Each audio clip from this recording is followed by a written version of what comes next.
Emma had always known on some level that her parents favored her brother David. It was something she had learned to live with over the years, brushing off the small slights, the subtle preferences, the way they beamed a little brighter when talking about his achievements. But she never thought it would extend to their grandchildren. She never imagined that one day, her parents would openly tell her that her children, her sweet, loving, sometimes chaotic but always wonderful children, were less loved than her brothers. And yet that's exactly what happened. It started as these things often do, with something small. In early December, Emma called her mother to discuss Christmas plans. It had always been a tradition in their family to gather at her parents' house on Christmas Eve, a warm and boisterous celebration with presents, food, and a house full of laughter. It was one of the few times a year when everyone was guaranteed to be together. Emma looked forward to it, not just for herself but for her children. Liam, who was 8 and still full of excitement for the magic of Christmas, and Sophie, just 5, who was just beginning to understand the holiday's traditions. "Hey, Mom," Emma had said cheerfully when her mother answered. "I wanted to check what time we should come over on Christmas Eve. I can bring dessert this year. Maybe make that chocolate tart everyone liked last time?" There was a pause. Not the usual kind, where someone was thinking about what to say, but a heavier silence, one that made Emma's stomach tighten before her mother even spoke. "Emma," her mother finally said, her voice hesitant, "I don't think this year is going to work." Emma frowned, confused. "What do you mean? Is something wrong?" Her mother sighed, and Emma could already tell she was gearing up to say something she knew Emma wouldn't like. "It's just we're keeping things small this year. Your father and I are getting older, and big gatherings are a lot to handle. We decided to just have David and his family over." For a moment Emma thought she had misheard. "Just David's family?" She repeated slowly. "Yes. It's just easier that way." The words felt like a slap. Easier? What did that even mean? Her mind raced, trying to make sense of it. Had she done something wrong? Had her children? "Mom, we've always spent Christmas Eve together," she said, keeping her voice steady even though her heart was pounding. "Liam and Sophie are so excited. They love coming to your house for Christmas." Her mother sighed again, this time more exasperated. "Emma, please don't make this difficult. We love your kids, of course we do, but it's just different with David's children. We connect with them more. They're calmer, they listen better, and..." Emma felt her breath hitch. "Are you saying my kids are too much for you?" "That's not what I'm saying," her mother replied quickly, though her tone lacked conviction. "But well, you know how Liam is. He's always running around, and Sophie can be a handful. We just don't have the energy for that anymore." Emma swallowed hard. Liam was energetic, yes, but he wasn't a bad kid. He got excited, he loved to explore, but he wasn't disrespectful. And Sophie, she was 5. Of course, she could be a handful sometimes, but wasn't that normal? She took a shaky breath. "So, you're saying you prefer David's kids because they're quieter? More well-behaved?" Her mother hesitated. "It's not about preference, Emma. It's just that David's kids are easier to be around. They sit nicely at the table, they don't make a mess, they..." Emma closed her eyes, gripping the phone tightly. "Do you even hear what you're saying? You're telling me that my kids aren't welcome because they act like kids." "Emma, don't be dramatic," her mother said, her voice now edged with irritation. "We just made a decision that works best for us. It's nothing personal." "Nothing personal?" Emma let out a short, humorless laugh. "You don't think it's personal to tell your own daughter that her kids aren't as loved as their cousins?" "That's not what I said," her mother said sharply. "But that's exactly what you meant," Emma shot back, her voice now shaking. There was another silence, but this time, Emma didn't wait for her mother to fill it. "I hope you and Dad have a great Christmas," she said, her voice icy. "Because you've made it very clear that we're not part of it." She hung up before her mother could respond. For a long moment, she just sat there, staring at the phone in her hands, her mind racing. Anger burned in her chest. But beneath it was something far worse, hurt. Deep, aching hurt that settled into her bones. When Mark came home that evening, he found her sitting at the kitchen table, her arms wrapped around herself. Eyes red from tears she had sworn she wouldn't cry. "What happened?" he asked, immediately concerned. She looked up at him, her throat tight. "We're not invited to Christmas." Mark frowned. "What? Why not?" She let out a shaky breath. Because my parents love David's kids more. She watched as confusion flickered across his face, then quickly turned to anger. They said that? Emma nodded, biting her lip. Not in those exact words, but yeah, that's what they meant. Apparently our kids are too much for them. They don't have the energy. David's kids are quieter, better behaved, so they're easier to be around. Mark's jaw tightened. That's insane. Liam and Sophie are wonderful kids. I know, Emma whispered. Mark exhaled sharply, running a hand through his hair. So what do we do? Emma looked at him, and for the first time since she had hung up the phone, she felt a small sense of clarity. We have Christmas without them, she said firmly, and we make it better than anything they could have given us. Mark nodded, reaching out to take her hand. Then that's what we'll do. Emma squeezed his hand tightly, a new resolve settling in her heart. She couldn't change her parents. She couldn't force them to love her children the way they deserved. But she could make sure that Liam and Sophie never felt unwanted, never felt like they had to compete for love. This Christmas they would celebrate as their own family, with warmth, laughter, and love.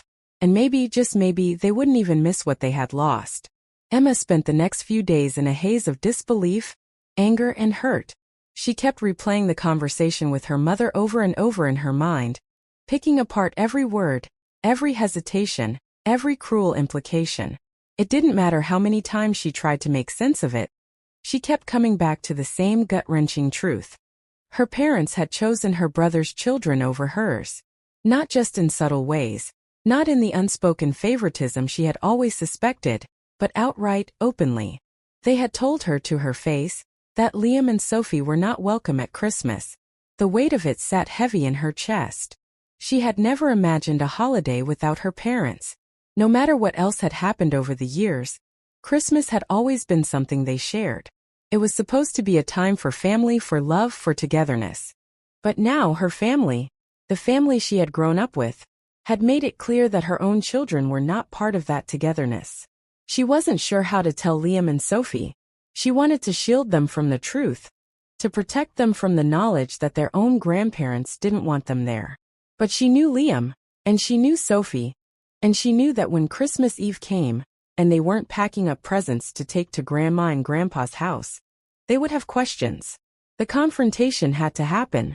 One evening, as the kids were watching a Christmas movie, Emma sat down next to Liam on the couch and gently ran a hand through his hair. He was getting so big, but sometimes in moments like these, he still looked so small to her. Sophie, curled up beside him, glanced up at her with curious eyes. Hey guys, Emma said softly. I wanted to talk to you about Christmas this year. Liam immediately perked up. Are we going to Grandma and Grandpa's? Emma's throat tightened, but she forced herself to smile. Not this year, buddy. Why not? Sophie asked, scrunching her nose in confusion. We always go. Emma hesitated, choosing her words carefully. Grandma and Grandpa decided to have a smaller Christmas this year. They're only having Uncle David and his family over. Liam's face fell. But why? We're family too. Emma's heart clenched at the hurt in his voice. She wanted so badly to lie, to make up an excuse that would protect them from the truth. But she also knew she couldn't. So she settled for the closest thing to honesty that she could give them. They just wanted a quieter Christmas this year, she said. But you know what? That's okay. Because we're going to have our own Christmas, right here at home. And it's going to be amazing. Liam frowned. But I like going to Grandma and Grandpa's. We always open presents there. Emma swallowed hard. I know, sweetheart. But sometimes things change. And that's okay. Because we're going to make new traditions just for us. Sophie, who had been quiet, suddenly asked, Did we do something bad? Emma felt her breath catch in her throat. No, baby, she said quickly, pulling Sophie into a hug. You did nothing wrong. You are perfect, just the way you are. Grandma and Grandpa just made a decision that has nothing to do with you. Liam looked down at his hands, his little brows furrowed in thought. After a moment he mumbled, I don't think it's fair. Emma let out a slow breath. Me neither, she admitted. But sometimes grown-ups make choices that don't feel fair. What matters is that we love each other. And we're going to have the best Christmas ever. Okay. Liam didn't look entirely convinced, but he nodded. Sophie, still nestled against her, nodded too. Okay, Liam said quietly. Emma pressed a kiss to the top of his head, silently promising herself that no matter what, she would make this Christmas special for them. But she couldn't let it go. The next day, after dropping Liam off at school and Sophie at preschool, Emma sat in her car outside the house, gripping the steering wheel. She knew she shouldn't call. She knew that no matter what her parents said, it wouldn't change what had happened. But she needed to hear it again. She needed to know if they really meant it, if they truly had no regrets about what they had done. Before she could talk herself out of it, she dialed her parents' number. Her father answered. "Hello?" Emma took a deep breath. "Dad, I need to talk to you." There was a pause. "I assume this is about Christmas." "Of course it's about Christmas," she said, trying to keep the emotion out of her voice. "Dad, how could you do this? How could you exclude my kids like this?" Her father sighed. "Emma, we didn't exclude them. We just made a decision that was best for us. How is telling your grandchildren they aren't welcome at Christmas what's best for you?" she demanded. "Emma, we're getting older," her father said, his tone even. "Big gatherings are a lot to handle. We just wanted something simpler. Then why not make it simple for everyone? Why just David's family?" There was a long pause. Emma felt her stomach twist. "Dad?" Her father finally spoke. "Emma, you know how David's kids are. They're just easier. They sit nicely at the table, they don't run around the house, they—" Emma let out a sharp breath, gripping the phone tightly. "You mean they're quieter? You mean they don't act like normal kids?" Her father hesitated. "It's not just that. We feel a stronger bond with them. We can relate to them more." Emma felt her heart crack. "A stronger bond?" she repeated. "You mean you love them more?" "Emma, don't twist my words," he said, sounding exasperated. "I don't have to twist them, Dad," she snapped. "You're being perfectly clear." "Emma, this isn't about love," he insisted. "We love all of our grandchildren." "Do you?" she shot back. "Because it sure doesn't feel like it." There was silence on the other end of the line. Emma wiped angrily at the tears that had started to fall. "You know what? Forget it. I called because I thought maybe you'd realize how cruel you were being. But clearly you don't care. So enjoy your quiet Christmas with your favorite grandchildren. Because I won't be calling again." "Emma." She hung up before he could finish. And just like that, it was done. She sat in the car for a long time, staring at the phone in her hands, letting the weight of it all sink in. Her parents had made their choice. Now she had to make hers. She wouldn't beg for their love. She wouldn't make excuses for them. She wouldn't let Liam and Sophie grow up thinking that they had to be quieter, calmer, easier just to be loved. She would show them what real love looked like, even if it meant doing it without her parents. The week leading up to Christmas was harder than Emma had expected. She had made her decision. She wasn't going to beg her parents to reconsider, and she certainly wasn't going to subject her children to the pain of knowing their grandparents had chosen favorites. But that didn't mean it didn't hurt. Everywhere she turned, there were reminders of the Christmases she had spent with her family. The Christmas Eve gatherings at her parents' house had always been something she looked forward to, even as a child. The smell of pine and cinnamon, the warmth of the fireplace, the way her mother would insist on putting out a ridiculous amount of appetizers before dinner. She had spent years imagining her own children, growing up with those same traditions, feeling the same warmth and love. But now, those traditions belonged to someone else. Her brother and his family would still be there, opening presents, sharing laughter, making memories in the very place she had once called home. Meanwhile, Emma was trying to figure out how to fill that void, how to create something new and meaningful, when all she felt was heartbreak. Mark noticed, of course. He always noticed. "Are you okay?" he asked one night, as they sat together after the kids had gone to bed. Emma let out a humorless laugh. "Not really." Mark sighed and pulled her closer. "I know this isn't what you wanted, but we'll make it special, I promise." Emma nodded against his shoulder. "I know. I keep thinking about how easy it was for them to cut us out. How they didn't even try to fix it." Mark was quiet for a moment before saying, "That's on them, not you." She knew he was right. It didn't make it any easier. On Christmas Eve morning, Emma woke up determined to shake the sadness and focus on making the day special for Liam and Sophie. She had planned out everything: pancakes for breakfast, a movie marathon in the afternoon, baking cookies together, and then a big, cozy Christmas Eve dinner. She refused to let her parents' rejection cast a shadow over their holiday. "All right, guys," she said, clapping her hands as the kids sat at the kitchen table in their pajamas. "Who wants to make the biggest, fluffiest pancakes in the world?" Liam grinned. "Me." Sophie giggled. "Me too." Emma smiled, feeling warmth return to her chest. "Then let's do it." As they cooked together, flour ended up everywhere. On the counter, in Sophie's hair. On the floor where Liam had accidentally spilled some while measuring. But Emma didn't care. They laughed through the mess, flipping pancakes, and singing along to Christmas music playing in the background. By the time breakfast was over, the mood in the house felt lighter, and for the first time in days, Emma wasn't thinking about what they were missing, only about what they had. After breakfast, they curled up on the couch for a Christmas movie marathon. The kids picked their favorites, The Grinch, Home Alone, Elf, and Emma and Mark snuggled with them under a thick blanket, sipping hot chocolate. As she watched Sophie's eyes light up at the sight of the Christmas lights in the movies, Emma felt an unexpected sense of peace. Maybe this wasn't the Christmas she had planned, but that didn't mean it couldn't be perfect in its own way. In the afternoon they baked cookies. Mark helped Sophie roll out the dough, while Liam insisted on using the cookie cutters, all by himself. The house smelled like cinnamon and sugar, and by the time they were done, there were sprinkles covering every available surface. "These are the best cookies ever," Sophie declared, her face dusted with powdered sugar. Emma laughed. "I think so too." As the day went on, she started to realize something. She wasn't sad anymore. She wasn't thinking about what her parents were doing, or whether they had even noticed her absence. She wasn't dwelling on the fact that she and her children had been pushed aside. She was here with her family, and that was enough.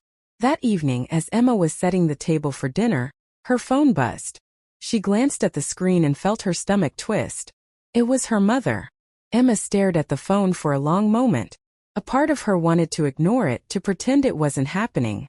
But another part of her, one that still, despite everything, wanted to believe her parents might have realized their mistake, made her pick it up. "Hello?" There was a pause. Then her mother said, "Merry Christmas, Emma." Emma's throat tightened. "Merry Christmas." Her mother hesitated. I wanted to call. See how you were doing." Emma almost laughed. "How do you think I'm doing?"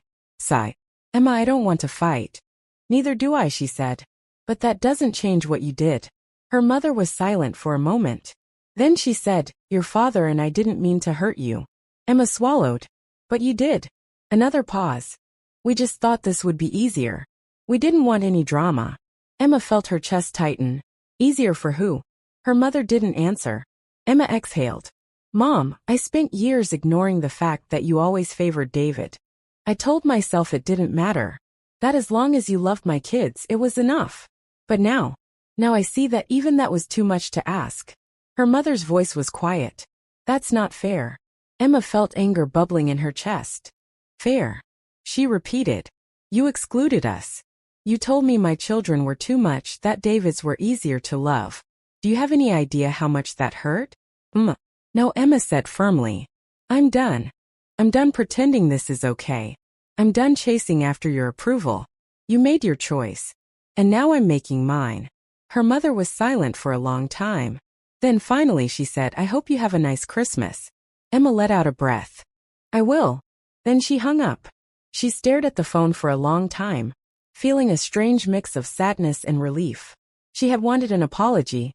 She had wanted her mother to say they had made a mistake. But that hadn't happened, and maybe it never would. She closed her eyes, inhaling deeply. Then she turned around and saw Mark watching her. "You okay?" he asked. Emma nodded. "Yeah, I am." Mark gave her a small smile. "Dinner's ready." Emma walked back to the table, where Liam and Sophie were already sitting, their faces bright with excitement. She looked at them, at the family she had built, and realized something. She didn't need her parents to make Christmas special. She already had everything she needed, right here. Christmas morning arrived with the soft glow of dawn filtering through the curtains. Emma stirred awake before the alarm clock could go off, a habit ingrained from years of childhood excitement, though now it was her children's joy that filled the house. She lay still for a moment, listening to the quiet hum of the heater, the faint rustle of blankets from the kids' room, and the steady breathing of Mark beside her. For the first time in days, she felt a sense of peace settle over her. It was strange how quickly things could change. A week ago, she had felt nothing but heartbreak, consumed by the weight of her parents' rejection. But now, as she lay there in the early morning stillness, she felt lighter. Something had shifted. She wasn't waiting for an apology anymore. She wasn't longing for something that was never going to come. She had her own family, her own traditions, and today was going to be beautiful. A sudden thud from the hallway broke her thoughts. Emma smiled, already knowing what was coming. "Emma, Dad, wake up." Liam's voice rang out, full of excitement, followed quickly by Sophie's squeal. Emma turned toward Mark, who groaned dramatically, and pulled a pillow over his face. "It's too early," he mumbled. Emma chuckled, reaching over to pull the pillow away. "Come on, it's Christmas. No sleeping in today." Mark sighed but grinned. All right. Let's go." They barely had time to sit up before the bedroom door burst open, and two pajama-clad figures launched themselves onto the bed. "It's Christmas," Sophie declared, bouncing on the mattress. "We have to go open presents right now," Liam insisted, eyes wide with anticipation. Emma laughed, wrapping her arms around them both. Okay. Let's go see what Santa left." The living room was glowing with the soft lights of the Christmas tree, and for a moment, Emma just stood there, taking it all in. The stockings filled to the brim, the carefully wrapped presents, the warmth of the home they had created. She had worried so much about what was missing, but looking at her children's faces, she realized that nothing was missing at all. As the kids tore into their presents, the room filled with laughter and excitement. Sophie gasped dramatically over a stuffed unicorn, hugging it as if it were the greatest treasure in the world. Liam, after opening a new set of Legos, immediately dropped to the floor to start building. Mark handed Emma a small wrapped box, his eyes twinkling with something mischievous. Emma raised an eyebrow. "What's this?" "Just open it," Mark said with a grin. Inside was a delicate silver bracelet, simple but elegant, with 3 tiny charms: a heart, a star, and a small engraved plate that read "Family First." Emma's throat tightened. She looked up at Mark, emotions swirling in her chest. "You didn't have to." "I wanted to," he interrupted gently, "because no matter what happens he gestured around the room, at Liam and Sophie playing on the floor, at the Christmas tree at their home. "This is what matters." "We're enough, Emma." Emma felt tears prick at her eyes, but they weren't sad this time. She leaned in, pressing a soft kiss to his lips. "I love you. I love you too." The rest of the day passed in a blur of warmth and happiness. They played games, built, laughing more than she had in weeks, truly enjoying the moment rather than dwelling on the past. For the first time, she wasn't thinking about what was happening at her parents' house. She wasn't picturing her brother's children sitting around the table while her own were excluded. She was simply here, present, in this moment with her family. As the afternoon rolled in, Emma found herself in the kitchen, stirring a pot of hot chocolate while the kids played with their new toys in the living room. Mark was helping Liam with a particularly complicated Lego instruction, his brows furrowed in exaggerated concentration as Liam giggled at his failed attempts. Sophie had tucked her unicorn under one arm, and was happily drawing at the kitchen table, humming a Christmas song to herself. Emma smiled softly, feeling the warmth of the moment settle into her bones. Then the doorbell rang. She froze. Her heart immediately picked up speed, a familiar unease creeping in. They weren't expecting anyone. The thought that it could be her parents sent a sharp pang of anxiety through her chest. Mark must have noticed her hesitation, because he glanced up and said gently, "I'll get it." Emma wiped her hands on a dish towel and followed him, her stomach twisting. When Mark opened the door, Emma felt her breath hitch. Her father stood there, his expression unreadable, bundled in his winter coat. Snowflakes clung to his graying hair, and for a moment, he just stood there, shifting slightly on his feet, as if uncertain what to say. "Dad," Emma finally managed, her voice caught between surprise and caution. Emma." His voice was quieter than she remembered, lacking the firm authority it usually carried. I was in the neighborhood." Emma crossed her arms instinctively, a protective barrier. "On Christmas?" Her father let out a short breath, nodding. "Yeah." Behind her, She could feel Mark watching closely, ready to step in if needed. Liam and Sophie were still in the living room, oblivious to the unexpected visitor. Emma's emotions were a tangled mess. A part of her wanted to slam the door, to tell him it was too late, that he had made his choice. But another part, the part that had spent years craving his love, his approval, hesitated. "Why are you here?" she finally asked. Her father exhaled, looking down for a moment before meeting her eyes again. "Because I realized something today. Sitting at the table, watching David's kids open presents, it hit me. Something was missing." Emma's throat tightened. Her father swallowed, glancing past her toward the warm glow of their living room. "I missed you. I missed Liam and Sophie." Emma felt a lump form in her throat, but she forced herself to stay guarded. "You told me they weren't welcome." Her father looked down, shame flickering across his features. "I was wrong." The words hung in the air between them. Emma studied him, trying to gauge if this was real, if he truly meant it, or if it was just guilt speaking after the fact. She wanted to believe him, but she had spent too long being the afterthought, the lesser priority. "You heard us," she said finally, her voice quieter now. "Not just me, Liam and Sophie. They don't know the full truth, but they know something isn't right. And I won't let them feel unwanted by their own grandparents." Her father's eyes softened. "I don't want that either. I don't know if I can fix everything, Emma, but I'd like to try. If you'll let me." Emma felt the weight of his words settle over her. She had spent so long waiting for her parents to see what they were doing, to acknowledge the pain they had caused. And now, standing here, hearing those words, it didn't erase everything, but it was something. It was a start. She let out a slow breath, then stepped aside. "Come in." Her father hesitated for only a second before stepping into the warmth of their home. The scent of cinnamon and cocoa filled the air, the sound of laughter from the living room filtering in. Liam was the first to notice. He turned and froze when he saw his grandfather standing there. "Grandpa?" he asked, his voice full of surprise. Sophie looked up from her drawing, her little face scrunching in confusion. "I thought you were at Christmas with Uncle David." Emma glanced at her father, waiting to see how he would respond. Her father cleared his throat, then slowly knelt down to their level. "I was," he admitted, "but I realized something important. Christmas isn't Christmas without all of my family." Liam tilted his head, studying him. "Does that mean you're staying?" Her father looked up at Emma, as if waiting for permission. Emma took a deep breath, then gave a small nod. Her father turned back to Liam and Sophie, his voice softer than she had ever heard it. "If you'll have me." Sophie grinned and ran up to hug him, wrapping her tiny arms around his neck. Liam hesitated a moment longer, but then he joined, hugging his grandfather tightly. Emma watched, emotions warring inside her. It wasn't a perfect resolution. It didn't erase the hurt, and it didn't guarantee that things would never be difficult again. But it was a choice to try, to heal, to build something better. She glanced at Mark, who gave her a reassuring smile, then turned back to her father. "Come on," she said, her voice steady. "Let's have Christmas dinner." As they walked toward the table, Emma realized something. She had spent so long thinking Christmas was about holding on to the traditions she had lost.